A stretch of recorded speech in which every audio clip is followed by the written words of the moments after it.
Olá, muito boa tarde. A melhor gestão do tempo pode ser um propósito para o ano que começa. Mas como fazer?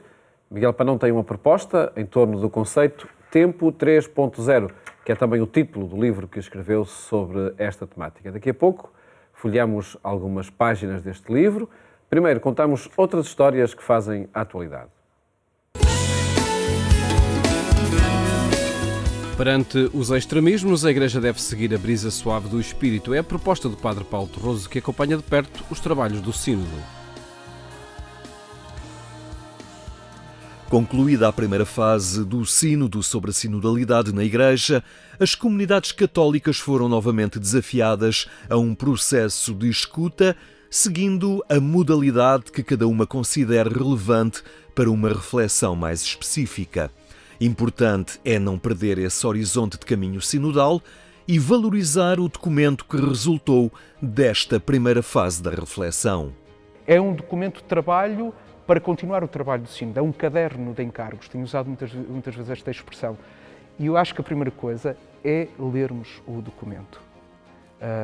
Eu acho que as pessoas não estão a ler o documento, são pouco mais de 40 páginas. No outro dia disse isto e torno a dizer, parece que estamos a pedir para ler Os Miseráveis de Victor Hugo, ou a Paz e Guerra de Tolstói, ou O Senhor dos Anéis, quer dizer, não, são 40 páginas, não é a melhor das literaturas, não é? Mas deve ser lido. E depois estão lá as propostas, estão lá as questões que precisam de ser aprofundadas. Sabendo que não se pretende, nesta fase, reeditar localmente a dimensão das Assembleias Sinodais da primeira fase da escuta, o Padre Paulo Torroso adverte que este não é um entretanto preguiçoso, mas que é um tempo para todos. Com particular atenção ao episcopado e ao clero, portanto, estou-me a referir aos presbíteros, não é, aos padres, e isso foi uma nota muito presente pouco antes da redação do documento na Assembleia Sinodal, ou seja, que há que ter uma atenção especial ao clero que parece, não sei se resistente, mas pelo menos pouco envolvido na dinâmica sinodal. Ao mesmo tempo, estão ali propostas muito concretas para teólogos, para pastoralistas, para canonistas. Este é o tempo da teologia. O sacerdote da Arquidiocese de Braga lembra os novos estatutos da Academia Pontifícia de Teologia apresentados pelo Papa no dia seguinte ao encerramento da primeira fase da Assembleia Sinodal. No seu entender, um sinal da renovação que se pede. Odes novos para vinho novo. É preciso aprofundar a teologia, é preciso novas leituras da realidade a partir do Evangelho, a partir da tradição. É preciso aprofundar, basicamente a dizer aos teólogos, deixe-me dizer assim de uma forma muito simples, não tenham medo, avancem, estudem, investiguem, não há tabus. Este membro da Comissão de Comunicação do Sínodo reconhece algum desinteresse ou apatia, mas considera que a resignação não é uma qualidade cristã. Há alguém que decide por nós e resolve isto por nós, e portanto nem somos tidos nem achados. Sim, evidentemente. Aliás, isso já fez parte do processo inicial do Sínodo, em que houve grupos que se constituíram para além dos grupos paroquiais. E a Secretaria do Sínodo entusiasmou, motivou a que isso fosse feito.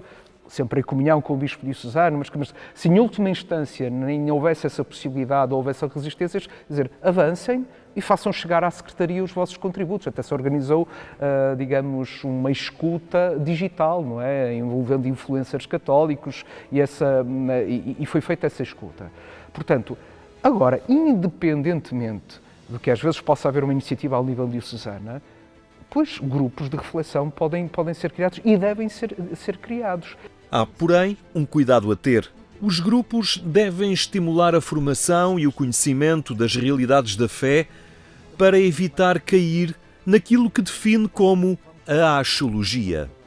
O que é que me parece importante até nas dinâmicas de grupo ou que se criam a propósito do Sínodo é de convidar, mais uma vez, de convidar pessoas sobre determinado tema, mas não entrarmos, desculpem lá, na axiologia. Ok, é importante escutar as pessoas, mas agora é importante perceber esta situação e o que é que a teologia diz isto, o que é que a história da Igreja diz ou como é que isto se desenvolveu, que implicações isto é que tem direito canónico. Quer dizer, a formação, que nós falamos tanto da formação até de adultos, não é? Porque se nós queremos cristãos adultos e a liderar, né? E vai ser fundamental as lideranças e formarmos as lideranças, Nós precisamos de pessoas bem formadas. Paulo Torroso reforça que a fé exige inteligência e procura da verdade, o que no seu entender são realidades que não se alcançam sem estudo. Porque o Sínodo também nos coloca numa espécie de sistema operativo onde a Igreja vive numa sociedade que está a um ritmo acelerado, que exige respostas e precisamos de discernir, digamos, qual é a vontade de Deus, o que é que está a ser dito pelo Espírito à Igreja e quais são as opções que de facto são de acordo com a vontade de Deus. E, portanto, é muito exigente, vai ser muito exigente ser Igreja, mas ela é muito feliz e a Igreja vive esse impulso missionário, se chamar assim a participação de todos, desses todos, me parece, os leigos e aqueles que têm uma leitura do mundo a partir das suas competências até profissionais, que ajudam a Igreja a ter uma visão clara e evidente do curso da história. É importante não resvalar para uma igreja das emoções. Pedem-se padres com capacidade de leitura da sociedade e da cultura contemporânea, o que é desde logo um desafio para os seminários. Paulo Torroso acrescenta também a humildade. Isto tem a ver com uma perspectiva, uma postura da Igreja. Valorizou-se muito a Igreja que ensina e esqueceu-se a Igreja que escuta. E se nós percebermos do processo que inicia no Concílio Vaticano II, é que há uma Igreja que também, quer dizer, há a autoridade do magistério, podemos dizer a autoridade dos teólogos, mas há a autoridade que nos vem dos fiéis leigos, deixa-me usar assim, não é? Que é o sensus fidei, não é? Portanto, esta capacidade de leitura que o povo de Deus também tenha e que é necessário escutar. Este elemento da equipa de comunicação do Sínodo destaca ainda a importância de uma igreja que faz ouvir a sua voz sobre a realidade habitada, mas não para ensinar do alto da cátedra. De manifestar perante a sociedade as interrogações que tenho e as preocupações e apontar até caminhos, horizontes novos, como dizer, atenção que este caminho pode conduzir aqui ou isto. E eu acho que isso é fundamental para a cidadania. Para a cidadania, isto é, não é no sentido de proselitismo, é no sentido como reflexão de a minha preocupação amando um país. Usando agora o cardeal Tolentino, quer dizer, que era amar um país. Amar um país significa cuidar e responsavelmente é também fazer o uso da palavra. Admitindo que vivemos uma época em que o diálogo é difícil porque a militância está hoje posicionada nos extremos, destaca o caminho discreto que se pode fazer à luz do Evangelho que recusa a trincheira. O padre Timothy Radcliffe, eu acho a imagem absolutamente extraordinária, que é a pequena semente de mostarda, aquela pequena semente, o reino de Deus é como aquela pequena semente, não é? Que vai germinar e vai fazer o seu caminho. Isso eu acredito. Mas vou-lhe dizer uma coisa, eu acredito, porque sou de fé, porque o resto, a não ser estes sinais da Igreja, como nesta saúde sinodal, o resto que o mundo me diz é totalmente contrário. Você faça-me entender, o que o mundo me está a dizer é totalmente contrário, parece que a Igreja está a errar no caminho, não é? Que devia assumir um discurso forte, muito seguro de si, baluarte e tal.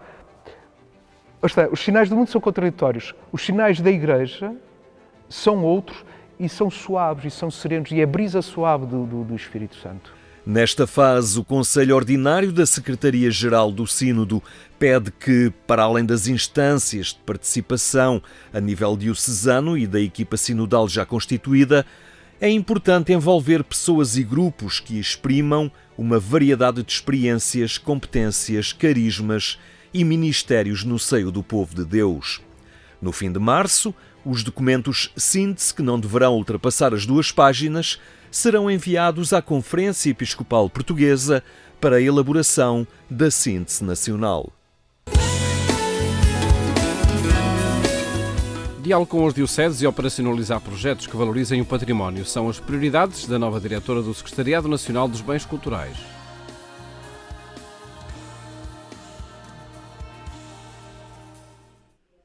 Inicia funções neste mês de janeiro como diretora do Secretariado Nacional dos Bens Culturais.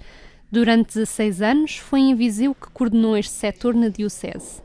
Agora, a pensar no âmbito nacional, deseja que a operacionalização se siga ao investimento feito na formação. Penso que investir, e tem-se investido muito na formação, na sensibilização, é preciso juntar a palavra operacionalizar. Não podemos continuar sempre com a questão da sensibilização e isso é preciso cada vez mais arranjar estratégias para se operacionalizar nas várias áreas. Eu sei que não é fácil, porque os recursos são muito escassos, a nível quer de recursos humanos, quer de recursos financeiros, nem sempre se pode ter as soluções ideais. É preciso sermos realistas e tentar realmente que há sempre algumas soluções e há sempre algo que se pode ir fazendo. Para o conseguir, o diálogo com as dioceses é a estratégia.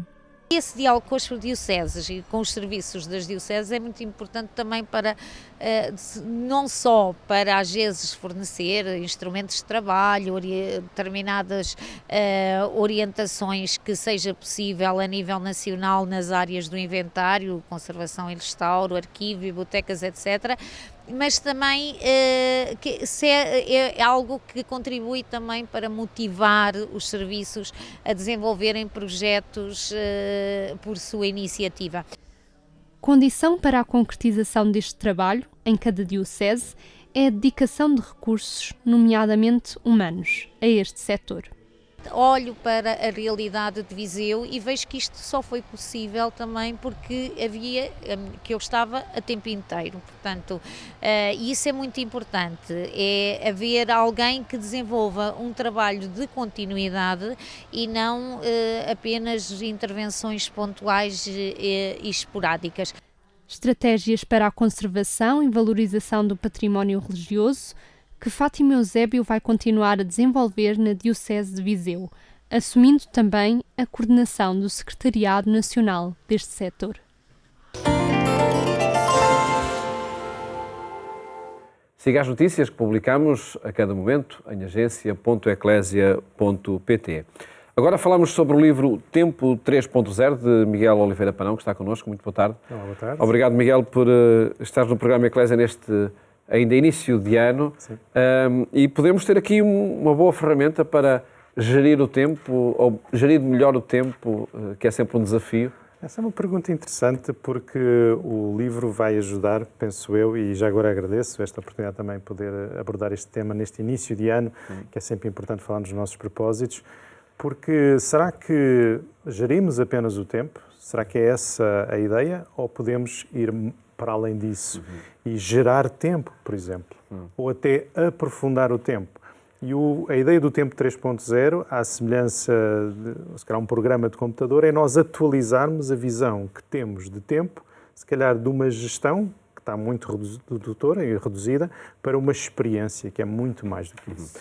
Tempo 3.0, quer dizer que há um tempo 1.0, 2.0 e estamos agora a apontar para este? Exatamente. E, curiosamente, é a única operação matemática do género, em que o 3, que vem a seguir ao 2 ou 1, os soma.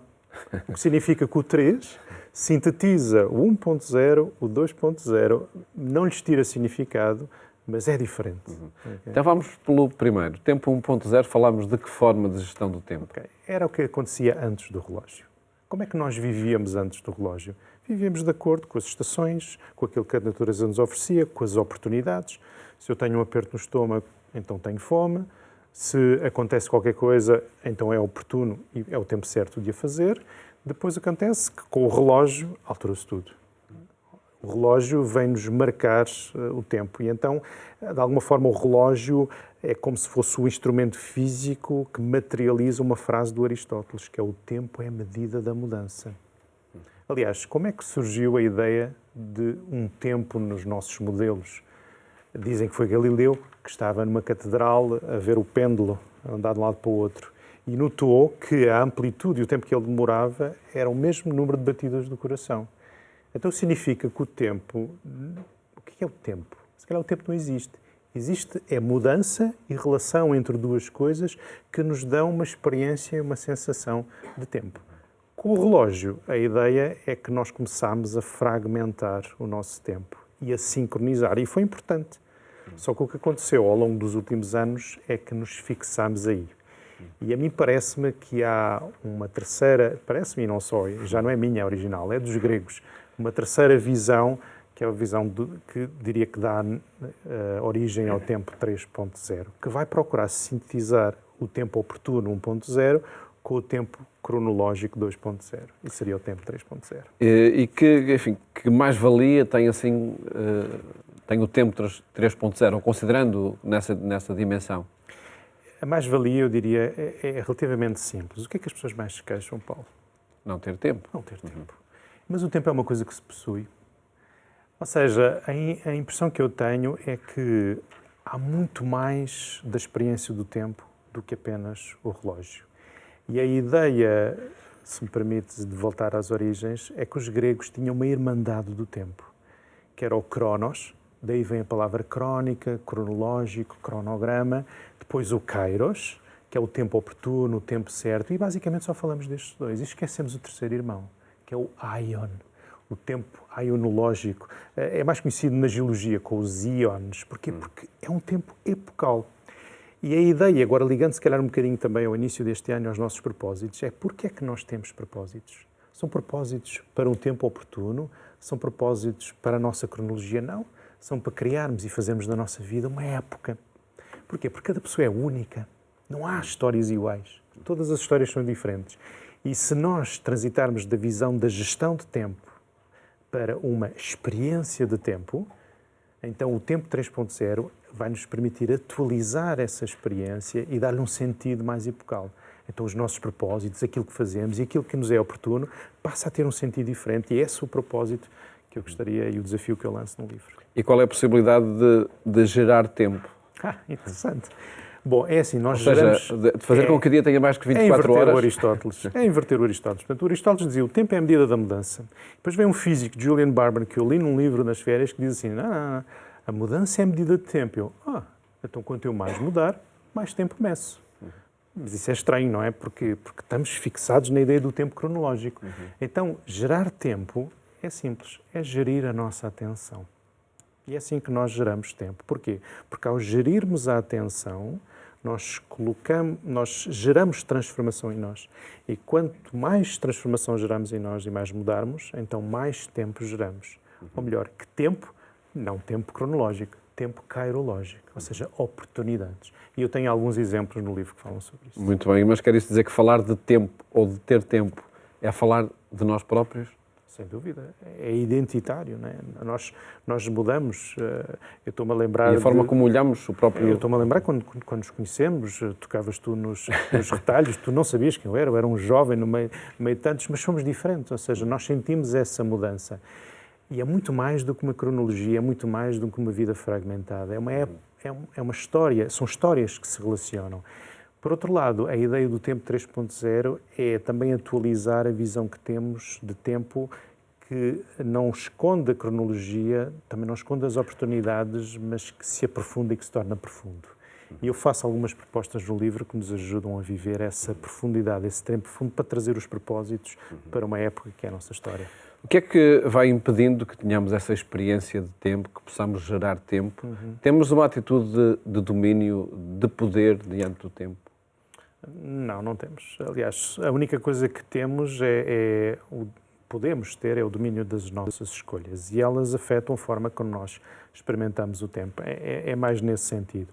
E algumas das artes e propostas que faço no livro é para nos ajudar precisamente a isso, não é? A olhar para as nossas experiências do cotidiano e que elas nos dêem uma percepção experiencial do tempo que traz mais valor à nossa vida.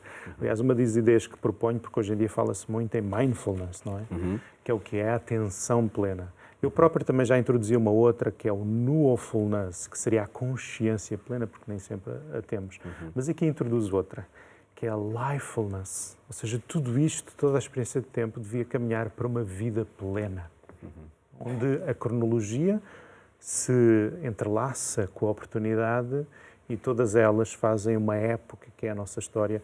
Cada pessoa é única. Portanto, quando as pessoas pensam assim, a minha vida tem valor Tem imenso. Porquê? Porque nela está contida uma experiência de tempo. E eu espero que este livro venha, não é, ajude a pessoa a entrar. Esse é o tempo profundo de que falas aqui no livro? É uma das partes do livro, da ideia, porque está dividida em desafio, ideia e caminhos, e na ideia é a terceira ideia, é o tempo profundo. E o tempo de Deus? É interessantíssimo. O tempo de Deus, ainda há pouco refleti sobre isso, não é? O tempo de Deus, costumamos dizer, não é o nosso, certo? O que é o tempo para Deus? Isso significava que Deus entraria na nossa experiência de tempo. Ou seja, não entraria só na nossa cronologia, porque isso já o fez em Jesus. Não entraria só na nossa oportunidade, porque isso é aquilo que vivemos a cada momento, não é? O Kairos, as oportunidades que Ele nos sugere para podermos experimentar, seja o que for. De uma forma epocal, eu diria, essa é uma pergunta importante e é difícil, eu diria que Deus vai nos ajudar a descobrir como a profundidade faz parte da vida plena. E eu repito, como a profundidade faz parte da vida plena, porque o livro, e não há livro que dê receita de como essa profundidade faz parte. Somos nós que, através, se calhar, de algumas coisas, como aquelas que eu sugiro no livro, vamos descobrindo o que é essa profundidade, porque somos únicos. Voltando ao início da nossa conversa e para deixarmos algumas pistas, de que forma gerir bem o tempo, então? Posso sugerir uma que está no contracapa? Quem não para uma vez por dia, para um dia de vez. Parar um pouco e refletir. Fica essa proposta então para o ano que começa, parar pelo menos uma vez ao longo do dia. Miguel Oliveira Panão, muito obrigado por ter estado aqui no programa Eclésia neste início do ano, onde quisemos apresentar este livro 3.0 sobre a gestão do tempo. Uma proposta que, por certo, vai gerir o tempo, quem sabe, uma proposta determinante para o ano que começa. Votos de uma ótima tarde, feliz ano novo, feliz ano de 2024 e até amanhã, se Deus quiser.